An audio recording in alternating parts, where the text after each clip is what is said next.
sidetracked from success.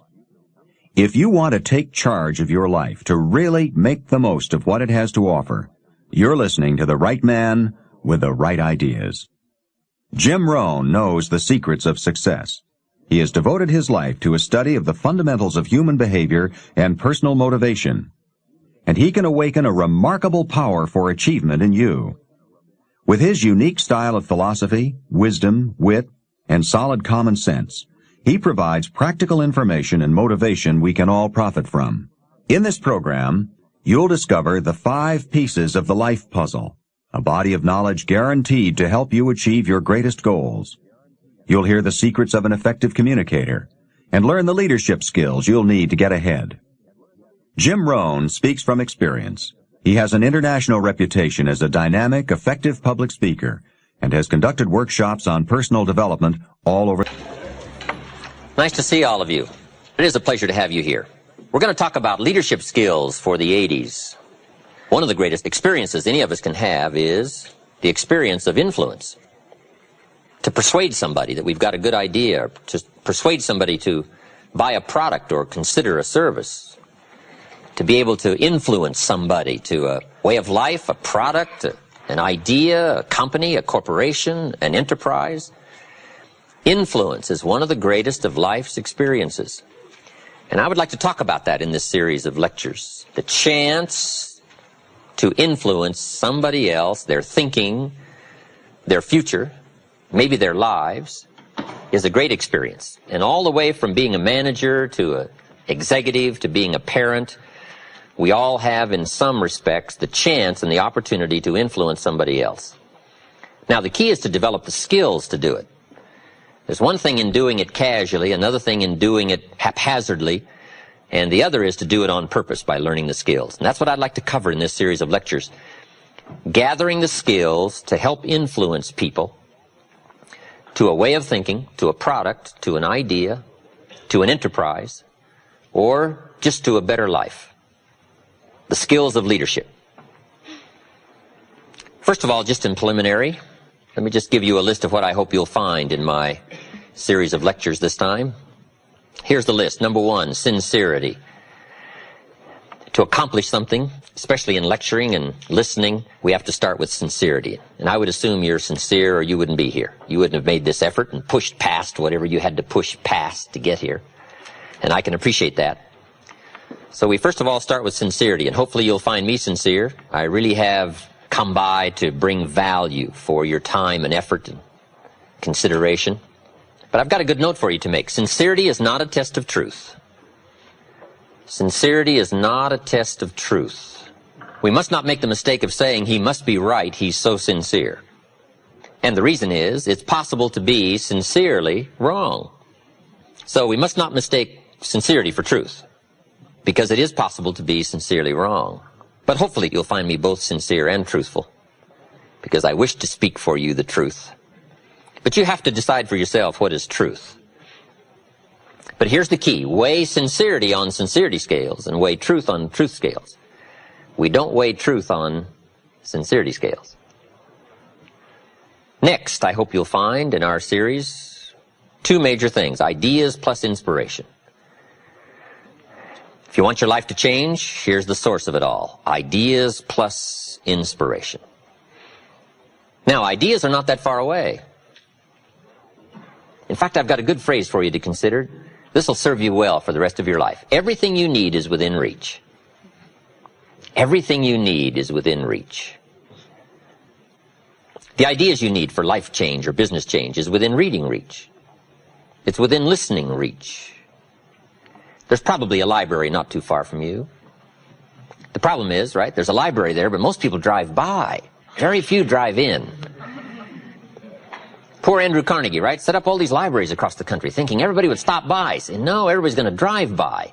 He thought sure they were going to stop in. Do you know how many people own a library card in the United States? 3%.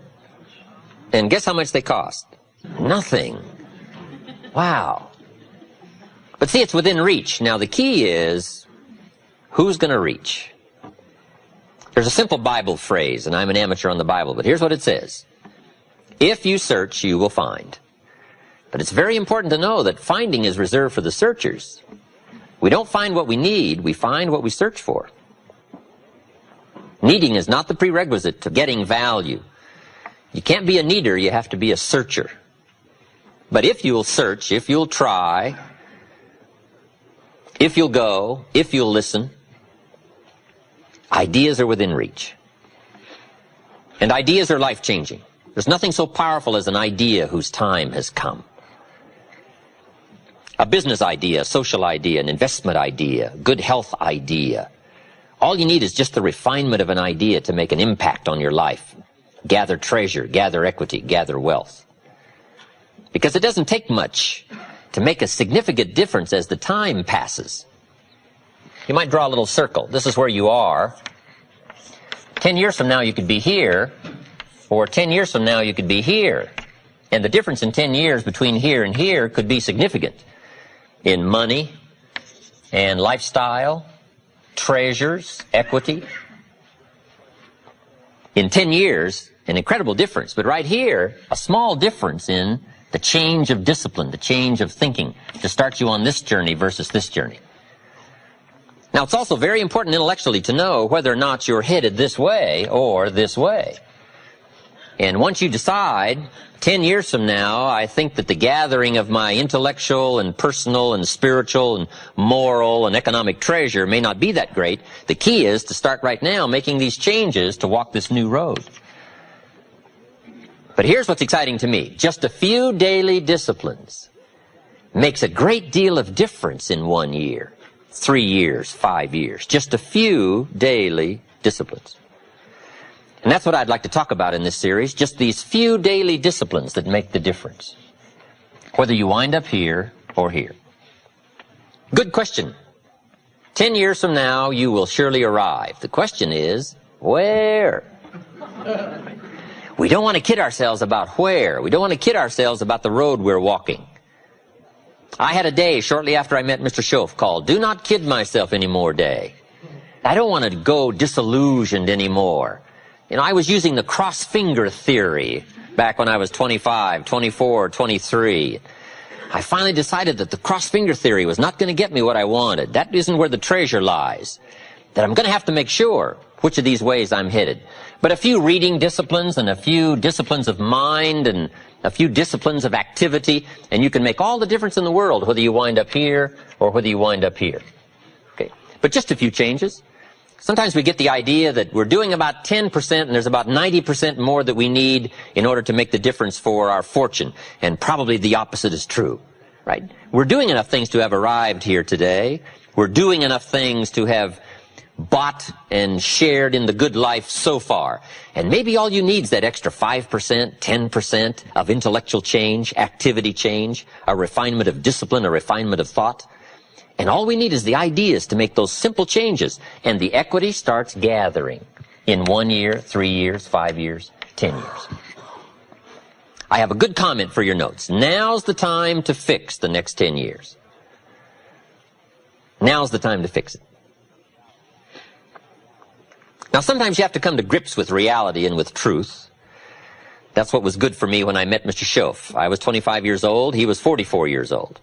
And he brought me a wealth of experience, and he started asking me the tough questions. Big question, he said, are you reading the books that's going to take you where you want to go in the next 5 years? Excellent question. So you want to make sure. I would assume for all of you, to get where you want to be in the next 5 years, you're either reading the right books or you're not. That's kind of a brilliant statement, right? You're either engaged in the disciplines or you're not. But here's what we don't want to engage in. Disillusion, right? Hoping without acting. You know, wishing without doing. So the key is to take a look and say, where am I? What could I do to make the changes, to make sure that I can take more certain daily steps toward the treasure I want, the mental treasure, the personal treasure, the spiritual treasure, the financial treasure. I don't want to make any errors. Now's the time to adjust my daily program to take me where I want to go. So hopefully I'll have some ideas to share with you that might help make just a few adjustments. And in lecturing for especially the last 16, 18 years, I've got some letters and some personal testimonies of people that have done such remarkable things with just a few suggestions that it is worth taking the time. And that's what I'm here for, to do a little coaching. A good note for you to take. We could all use a little coaching. When you're playing the game, it's sometimes hard to see it all. And if you just take a breather, take a little time out. That's what we're doing here in this lecture series. Take a little time out, listen to someone's experiences, which is what I want to share with you. My experiences, my ideas, and see if it might cause for you a little moment of correction so that you can make some changes that'll add up to some extra worth in the next 1 year, 3 years, 5 years. So, ideas, I hope you'll find here during this series. All kinds of ideas, health ideas, enterprise ideas, living a better life ideas, and primarily for this series, skills of leadership ideas. The next key word is inspiration. Hopefully you'll find some inspiration from this series. Inspiration is a mystery, why some people are inspired and some are not. Who knows what that mystery is? Emotional vitality. Some people have this incredible zest for life and an appetite for living well and doing well, and others seem to take the ho-hum attitude, let it slide, and hopefully it'll work out anyway. I don't know what the difference of that is. But it is exciting to watch people who are inspired. But I think the key to it all is self-motivation. Self-motivation. The guy says, boy, if somebody just come by and turn me on, hey, what if they don't show up? Right? You got to have a better plan for your life. Personal inspiration, drawing emotional vitality from life and the challenge, going for it. We all admire that. Hopefully you'll find some of that as we study together. And here's what I hope you'll find also during this series. Guidelines for translating response into results. I just want to share with you some of my insights, some of my experiences. I belong to a group that does business around the world. We've discovered a lot of ways and means, and methods, and ideas. I just want to share that with you from my own experiences, and hope that it will serve as guidelines. But I'd like for the guidelines to translate response into results. Now, just a personal word. I don't know where I've caught you in this particular lecture series. Maybe this is springtime for you. You've got a new opportunity going, and no telling what you're going to make of it, and you're all excited. I congratulate you for that. Maybe some of you, we've caught you in harvest time. If we knew your story, we'd let you give this lecture. I'd be happy to sit down, let you translate to us your story and your experiences and your success. Maybe you're celebrating, and maybe this series of lectures I've come along has caught you celebrating. Maybe this is the summertime for you, when sometimes the going is tough, and the weeds are attacking your garden, and the bugs are after your values. Summertime is an interesting time. It's not that easy to last from spring till fall. Summer's a test, and especially when the creditors are calling. We have a tendency to walk out in the field and say, grow, crop, grow. They are on me. So I don't know, maybe we've caught you in a testing time. Maybe this is challenging time for you, the summertime. Maybe I've caught you in winter. And I'm sure we've all had some of those winter times, sort of desperate times, decision-making times. Maybe I've caught you in this series at the fork of the road, and some of the decisions you make in the immediate future are going to have everything to do with your next 5 years, 10 years. And I've been to a few of those called forks in the road. I mean, which way do you go? What do you select now as your next path of opportunity? And maybe these are trying times for you. Winter can be a source of trial when the push is on and the press is on. So I don't know where I've caught you, but whatever season I've caught you in, I want to bring you value. That's my intent.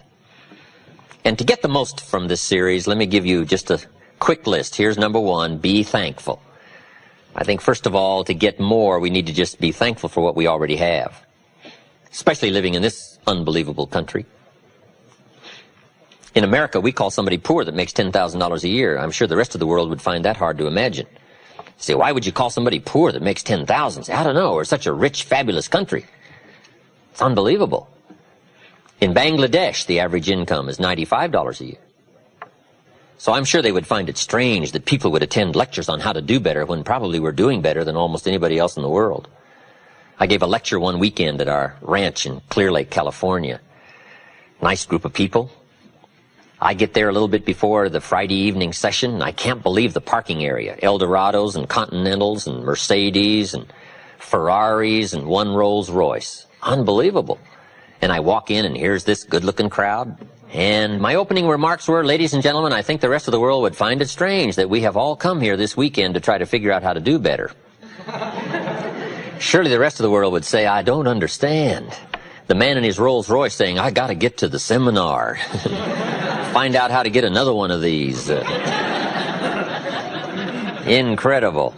But here we are, right? Probably doing well. But let's be thankful for where we are, because that's how good ideas start to flow. Thanksgiving for what you've already got. Here's what blocks the flow of all good information: cynicism. It's not that difficult to be a practiced cynic.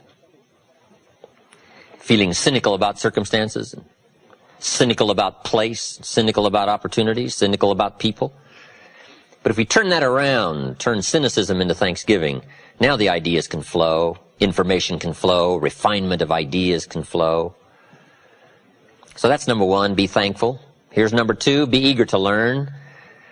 No matter what you know, there's always some more. Another point I'd like to make is argue later with all the stuff I'm going to share with you in this series. I wish we had time to argue it all out here, but we just don't have the time. I do like that format.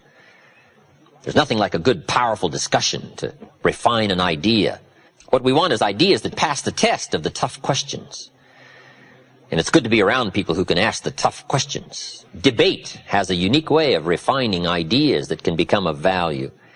And if we had time to argue and debate all this stuff I'm going to share with you, I would find that beneficial, but unfortunately we don't. But here's what I ask you to do. Argue with all this stuff later. Go back over your notes and relive the experience and think about what we've shared with you here. The key is to stimulate the mind, to think thoughts and to think ideas, to open up channels of information. Refinement of intellect is where the future fortune lies. But be eager to learn. And the last comment is, be a good listener, which isn't easy these days. Everybody wants our attention. Radio voices and television voices and advertising voices and political voices and social voices and religious voices and community voices and family voices. And how do you sort through all the voices and give extra time to a voice of substance? It isn't easy. But if you'll practice the art of good listening, no telling what you can find in the way of ideas that can help change your life. All right, that's enough in preliminaries. Let me just give you the 5 major pieces to the life puzzle. Somebody asked me not too long ago if somebody needed help, could you categorize where they may need help into some simple steps? And I said, I think I can. And here's what I came up with, the 5 major pieces to the life puzzle. If we all need some help, here's probably where it's going to fall, in one of these 5 pieces. And I'm sure you can guess what they are. Number 1 is philosophy. Philosophy is simply what you know. Now, to correct a couple of old cliches, what you don't know will hurt you. And to correct another one, ignorance is not bliss. Boy, it's so important to have the correct philosophy. It's so important to know. Philosophy sets the course of your life. It is the major piece in the 5 major pieces of the life puzzle. This is called major. Now, some things are minor, some things don't affect your life that much, but here are 5 areas that affect our life immensely. Philosophy is simply what you know. So it's important to know. I'm telling the kids these days, make sure you get the information while you're here. I'm talking to the Newport Harbor high school kids in some lectures last year and this year. And my encouragement is, make sure you get all the information while you're here. I know it's laborious. I know it isn't easy to read the books and take the classes and try to get good grades. But hey, while you're here, gather it all up. Right? Because there's nothing worse than being stupid, right?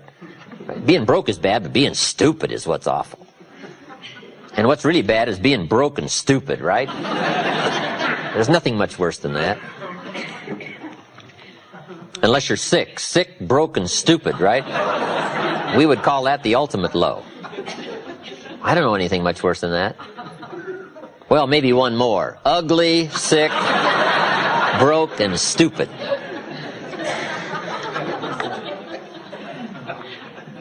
So to correct all that, here's number one. You've just got to know, because what you don't know will affect your economic future the next 3 years, 5 years. The book you miss will make a difference. Right? The information you don't get will make a difference in the legacy of your equities over the next few months, the next few years. So philosophy, this is where it all begins. Now, I've divided philosophy into 3 parts. One is basic, starting out philosophy. The baby starts processing information right away.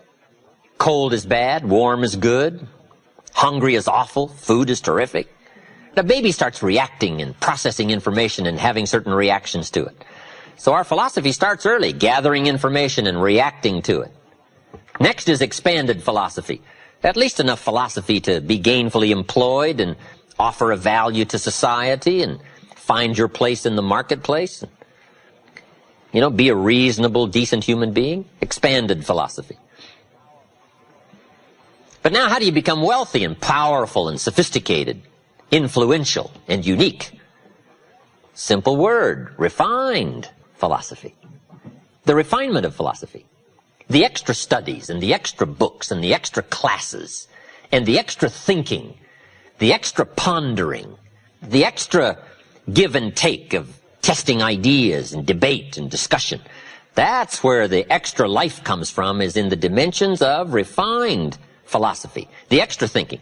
And these are the steps of intellectual discovery that a lot of people just don't want to take, or they're too busy to take it, or it presents itself in too strong and tough a manner, these extra skills. But I'm telling you, once you start engaging in these extra skills, you won't ever want to go back. This new intellectual discovery is where the wealth is. It's where the happiness is, the good life, influence, power. Refinement of philosophy. Now, our philosophy comes from a lot of places. Let me give it to you. Number one, from teaching, the influence of others, from the books we read, from the classes we take. And you might underline the word influence. This is where a big share of our philosophy comes from. Influence. In another series, we asked 3 major questions. Who am I around? That's called big questions. Some questions are little and some are big. This is a big one. Who am I around? Question number 2, what are they doing to me? This is called major. This is called big. Where have they got me going? What have they got me reading? What have they got me thinking? What have they got me saying? And the big biggie, what have they got me becoming? Influence plays a major role in the development of our philosophy. How we think, how we speak, the formulation of ideas, the things we weigh concerning values. All of this is so important. What we know, the mind, thinking, processing ideas and information. Ideas are simply information taking form. But this whole process of mind and thinking and knowing and processing ideas and information, this is so important because it determines the major piece of the 5 pieces of the life puzzle, philosophy. Now, we do something very important with what we know. We weigh it. We put it on our mental scales and we weigh it. And I don't know, we may give it a number from 1 to 10. Probably not consciously. But if we hear something and we come into possession of some information and we give it a 10, we'll probably act on it right away. If we give it a 1, we'll probably let it slide. If it's important, we'll do something about it. If we don't think it's important, we'll probably let it go. But it's so important to evaluate. A key word we learn in leadership skill training, perception. Trying to find value in something. Where is the value? How valuable is it? How important is it? Is there something here that I can't see at first glance? Is there something below the surface? Is there something in the inner workings of it? What goes behind it? What goes beyond it? What is its origin? All of these questions that help us come to the perception of value, ideas, evaluating information. Now here's what's important, to have a good set of mental scales. What if in processing information your mental scales were off? And you weighed everything a little wrong? Do you think that would affect your life? The answer is, of course. And all you got to be is a little off for 10 years. And you can imagine what the difference is. I got a key phrase for you. Life accumulates. We either accumulate the debt or the value. We either accumulate the regret or we accumulate the equity. Now, we must all suffer one of two pains, the pain of discipline or the pain of regret. And I'm suggesting discipline, mental discipline to refine ideas. Of course it's laborious, and of course it's a push, but it's called small price to pay so that you won't have the regret later on. Regret weighs tons. Discipline weighs ounces. So if you accept the early ounces of discipline of thought to refine ideas and not just let major questions go by, what about society? What about the government? What about taxes? What about religion? What about life? What about capital? What about business? What about society? All of these major questions. What about my life and my value and my place and my future? And what about life? What about origin? What about destiny? What about opportunity? What about possibility? All of these major questions, to let them go casually by is to miss the treasures that your life could accumulate into in the coming months, the coming years. So this is called major. What we ponder and what we think about sets the course of our life. It's like the set of the sail that's taking us somewhere. Let me give you a good question to write down. Where are my thoughts taking me? This is a biggie question. Where are my thoughts taking me? These are some of the things you want to make sure of. You might be able to be casual about some things, but here's some things not to be casual about. My philosophy is taking me somewhere. Big question, where? The accumulation of equity will either be there or won't be there. Life accumulates. And I'm either accumulating debt that I'll be sorry for, or I'm accumulating value that I'll be happy about. No, second, we're affected by how we feel about what we know. The emotional part now. This is a major part of the 5 pieces. How I feel. Now, there's a lot of different ways to feel. Here's one. If this is all they pay, I'm not coming early and I'm not staying late on the job. Right? We call that one way to feel. Isn't that a selection process? If this is all they pay, I'm not coming early and I'm not staying late. We call that your choice of attitude. Now, do you think that attitude, if you kept it for the next 5 years, would greatly affect your fortunes? The answer is, of course. You cannot escape the accumulated effect of the selection of your attitude. You can't escape it. So one of the major things to check is, how do I feel? And am I on track or off track with my attitude? Now, attitude's not that easy to fix. It's not that easy to get information. It's hard to look up attitude in the yellow pages. If you could put your car in the shop and go next door and get your attitude tuned, wouldn't that be nice, right?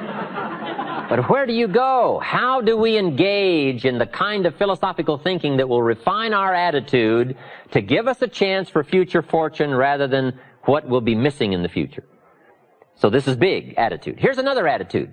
No matter what they pay, I always come early and I always stay late to invest in my own future.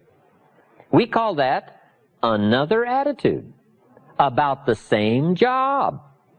Now, why would one person have one attitude, another person have another attitude? We call that mysteries of the mind. Right? I don't know.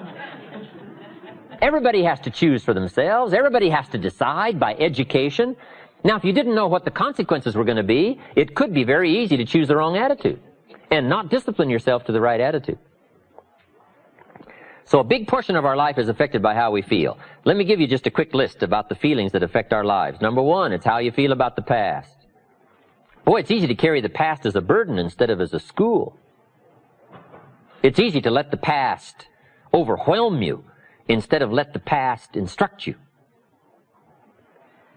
How to feel about the past hurts and the past losses and the past difficulties and the times you failed and the times it didn't work, the accumulation of all of that. How you feel about that is going to greatly affect your future in your life. One of the major things that affects your life is how you feel about the future. Our life is affected by 2 major things. One is price and the other is promise. And it's not that easy to pay the price if you can't see the promise.